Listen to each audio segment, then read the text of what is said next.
नमस्कार साथियों, राज कोचिंग में आप सबका स्वागत है। आइए, आपको हम संविधान में पढ़ाए रहे थे, भाग 14 तक पढ़ाए थे। आज आपको भाग 15 पढ़ाएंगे। ठीक है, भाग 14 तक हम आपको बता चुके थे।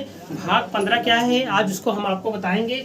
भाग 15 जो है निर्वाचन से संबंधित है, यानी इलेक्शन कमीशन से है, निर्वाचन आयोग। ठीक है, तो भाग 15 में निर्वाचन यानी इलेक्शन कमीशन निर्वाचन आयोग जो है 3 अनुच्छेद 324 से लेकर 329 है। ठीक है, आइए आपको हम बताते हैं निर्वाचक आयोग कैसे कराता है, कैसे चुनाव कराता है, कितने इसके सदस्य होते हैं, कौन इनकी नियुक्ति करता है, क्या इनका वेतन है, कैसे इनको हटाया जाता है और किस अनुच्छेद में है। ये 324 से लेकर 329 तक है। पहले हम आपको अनुच्छेद बताते हैं, तब निर्वाचन आयोग के विषय में बताएंगे। देखिए, आइए निर्वाचन आयोग क्या कहता है आपको उसको बताते हैं। अनुच्छेद 324 से प्रारंभ है। अनुच्छेद 324 कहता है निर्वाचन के अधिकरण, निर्देशन और नियंत्रण। अनुच्छेद 324 कहता है निर्वाचन के अधिकरण, निर्देशन और नियंत्रण। कहने का मतलब ये है, निर्वाचन जो होता है, जो निर्वाचन आयोग होता है, यह जो है निर्वाचन के अधिकरण, निर्देशन और नियंत्रण, इन्हीं के निर्देशन में चुनाव होता है। ये क्या आपका क्षेत्र है, कहाँ तक आपको वोट देना है, कौन यो वोट देने के काबिल है, ये सब का निर्धारण कौन करता है, चुनाव आयोग करता है। ठीक है, अनुच्छेद 324 में कि आपको किस कहाँ तक आपका मतलब एक परिसीमन बनाते हैं, एक सीमे कर देते हैं कि इसके अंदर आपको वोट देना है, इसके अंदर ये है, अलग अलग करते हैं। ठीक है, अनुच्छेद 325 कहता है धर्म, मूल, वंश, जात और लिंग के स्थान पर किसी को हम वोट देने से जो है मना नहीं कर सकते। उसको जो है मताधिकार के नामावली से मतलब सम्मिलित किए जाने पर अपात्र न होगा।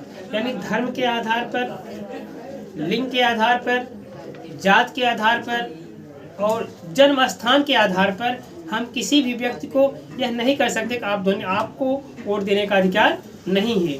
आर्टिकल किसके 325 के तहत। ठीक है, 325 के तहत हम किसी भी व्यक्ति को वोट देने से मना नहीं कर सकते, चाहे वह किसी भी जाति का हो, किसी भी धर्म का हो, किसी भी समुदाय का हो, चाहे स्त्री हो, चाहे पुरुष हो। ठीक है, ये है 325। आर्टिकल 326 कहता है लोकसभा और राज्य विधानसभा का निर्वाचन वयस्क मताधिकार द्वारा होना। कहने का मतलब लोकसभा, आप जान रहे हैं, लोकसभा पूरे देश में, अपने उत्तर प्रदेश में 80 सीट है, पूरे देश में 545 वर्तमान में, अधिकतम 550 है, एंग्लो इंडियन हटा दिए गए हैं। तो यह जो इसका वोट होता है लोकसभा का और विधानसभा का, निर्वाचन वयस्क मताधिकार आप जानते हैं हमारे यहाँ जो है वोट देने की जो आयु निर्धारित की गई है कितना है, 18 वर्ष है। ठीक है, लेकिन इसके पहले जब हमारे यहाँ वोट देने की आयु जो थी 21 वर्ष थी, 61वां संविधान संशोधन हुआ, तब जो है 61वां संविधान संशोधन जब हुआ तो उसमें जो है 21 वर्ष जो वोट देने की आयु थी उसको घटाकर कितना कर दिया, 18 वर्ष। कभी कभी एक क्वेश्चन पूछता है कि वोट देने का आयु जो है 18 वर्ष हो गए, किस संविधान संशोधन द्वारा हुआ, तो 61वां संविधान संशोधन जब हुआ 1989 में, तो उसमें जो है वोट देने की आयु जो 21 वर्ष थी उसको घटाकर कितना कर दिया, 18 वर्ष कर दी गई। क्वेश्चन इधर हो गया। और चुनाव आयोग किस अनुच्छेद में है, ये हो गया, क्लियर हो गया। 325 क्या कहता है, हम किसी भी व्यक्ति को धर्म, मूल, वंश, जात के आधार पर विभेद नहीं कर सकते। वोट देने से उसको मताधिकार को मतलब उसमें जो है अपने मतलब आपात ना समझिए, मतलब वो आपात नहीं है। फिर 326 हुआ। 327 का मतलब यह होता है विधानमंडलों के लिए निर्वाचकों के संबंध में संसद की शक्ति। जो विधानमंडल हैं, अभी आपको बताया थे ना, लोकसभा और विधानसभा का निर्वाचन वयस्क मताधिकार होता है। तो लोकसभा का हमने बताया 545 वर्तमान, 550 अधिकतम। अपने उत्तर प्रदेश से 80 लोकसभा सीट है, उसी हिसाब से विधानसभा का जो होता है, विधानसभा का अपने यहाँ 403 सदस्य है। इन सबका वयस्क मताधिकार वही 18 वर्ष। ठीक है, इसके बाद कोई वोट नहीं दे सकता। उसके बाद कह रहा है विधानमंडलों के लिए निर्वाचकों के संबंध में संसद की शक्ति। देखिए, संसद जो होता है, संसद में हम आपको बताए थे लोकसभा, राज्यसभा और राष्ट्रपति मिलकर संसद बनते हैं। लेकिन ये जो है निर्धारित करेंगे जो है विधानमंडलों के निर्वाचक के संबंध में संसद के पास शक्ति है। हमारे यहाँ क्या है, हमारे यहाँ संविधान संप्रभु है। ठीक है, लेकिन सब कुछ बनाने की शक्ति किसके में होती है, संसद के पास होती है। अनुच्छेद 327 के तहत। अनुच्छेद 328 का था राज्य विधानमंडलों के लिए उपबंध विधानमंडल की शक्ति। और 329 है निर्वाचन संबंधी मामलों पर न्यायालय का हस्तक्षेप पर वर्जन। यानी कहने का मतलब निर्वाचन संबंधी मामलों पर न्यायालय का जो है हस्तक्षेप पर वर्जन है। लेकिन कभी चुनाव होता है, कभी विवाद होता है तो विधानसभाओं का, तो उसको जो है निर्णय कहाँ होगा, उच्च न्यायालय में। लेकिन अगर राष्ट्रपति और उपराष्ट्रपति संबंधित विवाद होगा तो कहाँ हो जाएगा उसका निर्णय? सर्वोच्च न्यायालय में। ठीक है, इधर जाकर लोकसभा विधानसभा का चुनाव संबंधित विवाद है तो कहाँ जाएगा? उच्च न्यायालय में। अगर राष्ट्रपति और उपराष्ट्रपति संबंधित कोई विवाद होगा तो कहाँ जाएगा? सर्वोच्च न्यायालय में। आइए आपको बताते हैं, पहले निर्वाचन आयोग एक सदस्यीय था। पहले कैसा था? एक सदस्यीय। लेकिन जो है 1989 में निर्वाचन आयोग कितना बन गया? 3 सदस्यीय हो गए। देखिए लिख लीजिएगा, 1989 में निर्वाचन आयोग 3 सदस्यीय हो गया। देखिए पूछता है निर्वाचन आयोग कब 3 सदस्यीय? पहले 1 सदस्यीय था, अब 3 सदस्यीय का मतलब एक मुख्य चुनाव आयोग होगा, 2 अन्य होंगे। लिख लीजिएगा, एक मुख्य चुनाव आयुक्त और 2 अन्य सदस्य।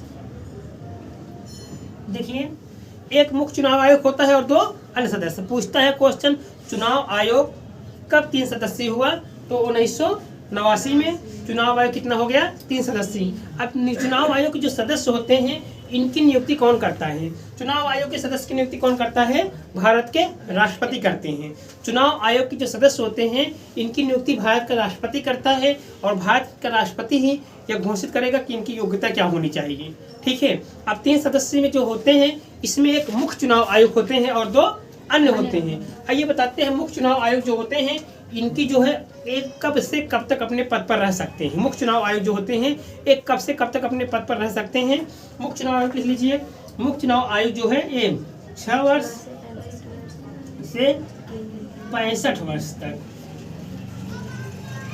और जो अन्य होते हैं ये 6 वर्ष से 62 वर्ष तक। ठीक है, इसी क्वेश्चन पूछता है मुख्य चुनाव आयोग 6 वर्ष से जो है कब तक रहेंगे? 65 वर्ष तक। और जो अन्य 2 मैंने बताया 3 सदस्यीय हुआ। क्वेश्चन हर समय पूछता है चुनाव आयोग कब 3 सदस्यीय हुआ? 1989 में। इसके पहले 1 सदस्य था। जब 1989 में हुआ तो फिर क्वेश्चन पूछता है मुख्य चुनाव आयोग जो होते हैं एक कब से कब तक अपने पद पर रहेंगे? तो 6 वर्ष से लेकर 65 वर्ष जो पहले आए। हमारा कहने का मतलब ये है अगर चुनाव आयोग जो है उनकी नियुक्ति 55 साल पे हुई है, ठीक है, 55 साल पे हुई तो कितने साल रहेंगे? 6 साल, 56, 57, 58, 59, 60, 61 यानी 6 साल रह लेंगे। लेकिन अगर उनकी नियुक्ति अगर 60 साल पे हुई है तब 5 साल रह पाएंगे, 6 यानी 65 साल तक रह पाएंगे। ठीक है, यानी 5 साल तक रह पाए जो पहले आ जाए। समझ में आया? और जो अन्य चुनाव आयोग होते हैं वो 62 वर्ष तक, इनकी नियुक्ति राष्ट्रपति करते। क्लियर हो गया ना? अब आइए हम आपको बताते हैं इनको कैसे हटाया जाता है। तो चुनाव आयोग के जो सदस्य होते हैं इनको हटाने की वही प्रक्रिया है जो सर्वोच्च न्यायालय के जजों की है।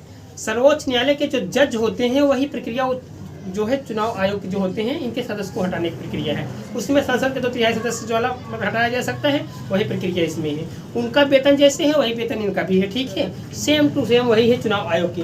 कभी कभी क्वेश्चन पूछता है प्रथम चुनाव आयोग कौन थे? भारत के प्रथम चुनाव आयोग कौन थे? सुकुमार सेन। ठीक है, वर्तमान में कौन है? हाँ, सुशील चंद्रा है। बहुत अच्छा।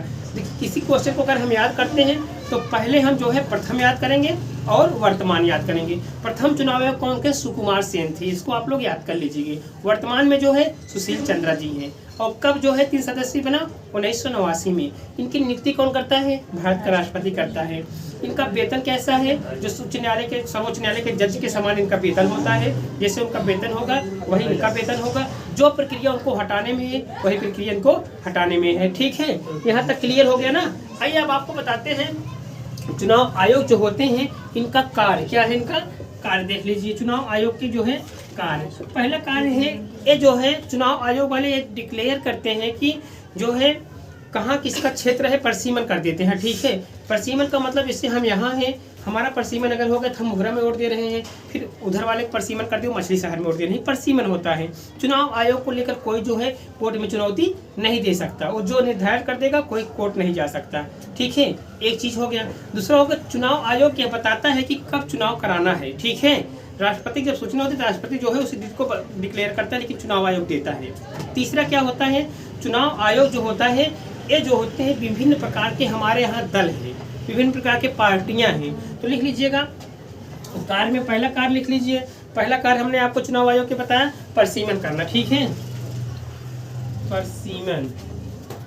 दूसरा कार्य है चुनाव आयोग जो है क्या करता है, दूसरा कार्य क्या हम आपको बताएं, चुनाव आयोग जो है परिसीमन करने के बाद जो है जो होते हैं उनमें जो है राजनीतिक दलों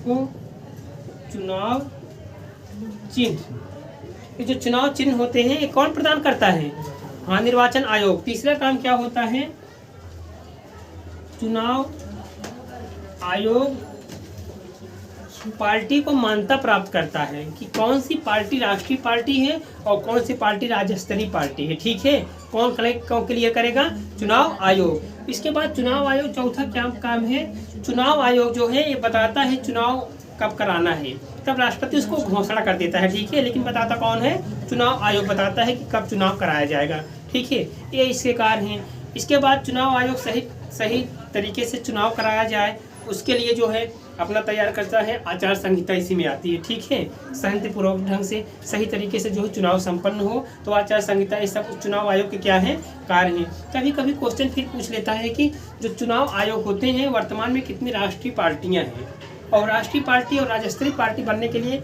क्या योग्यता होती है, कौन निर्धारित करेगा, भारत का चुनाव आयोग करेगा, ठीक है। लगभग जो है लोकसभा का टोटल सिर्फ जो 2% जो पा जाएगा 550 से लगभग 45, तो उसका 2% मतलब 10-11 सांसद जिसके पास होंगे वो राष्ट्रीय पार्टी हो जाएगी। कभी कभी पूछता है वर्तमान में कितनी राष्ट्रीय पार्टियां हैं, तो 8 पार्टी जो है राष्ट्रीय पार्टी हैं। जैसे हम 1-2 पार्टी आपको बता रहे हैं, जैसे भारतीय जनता पार्टी, ये भारतीय जनता पार्टी क्या है, राष्ट्रीय पार्टी है जिसकी वर्तमान में सरकार प्रदेश में भी है और कहाँ है, केंद्र में भी है, ठीक है। फिर पूछता है समाजवादी पार्टी, समाजवादी पार्टी राष्ट्रीय पार्टी है, नहीं, समाजवादी पार्टी राष्ट्रीय पार्टी नहीं है, ये राष्ट्रीय पार्टी है, ठीक है।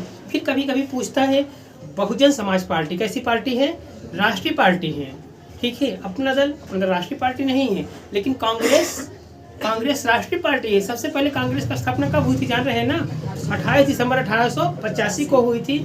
ए होम जो इसके संस्थापक थे WC बनर्जी जो इसके क्या थे, अध्यक्ष थे। कहाँ हुई थी, गोकुलदास तेजपाल संस्कृत विद्यालय जो था उसी में हुई थी, ठीक है। इसकी मुंबई में इसकी प्रथम बैठक हुई थी। तो ये सब राष्ट्रीय पार्टियां हैं, ठीक है। राष्ट्रीय पार्टी को मानक बनाता है और राष्ट्रीय पार्टी है।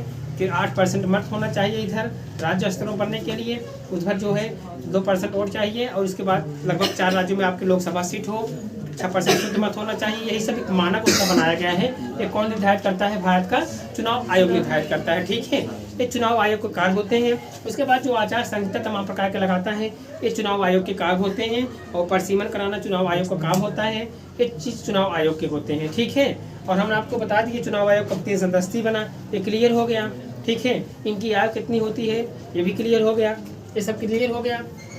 चुनाव आयोग से संबंधित लमसम जो है काफ़ी क्वेश्चन हो चुके हैं। अनुच्छेद कहाँ से कहाँ तक है इसको भी हम आपको बता दिए, ठीक है। अब इसके बाद जो बाकी रहेगा फिर अगले वीडियो में बताएंगे, ठीक है।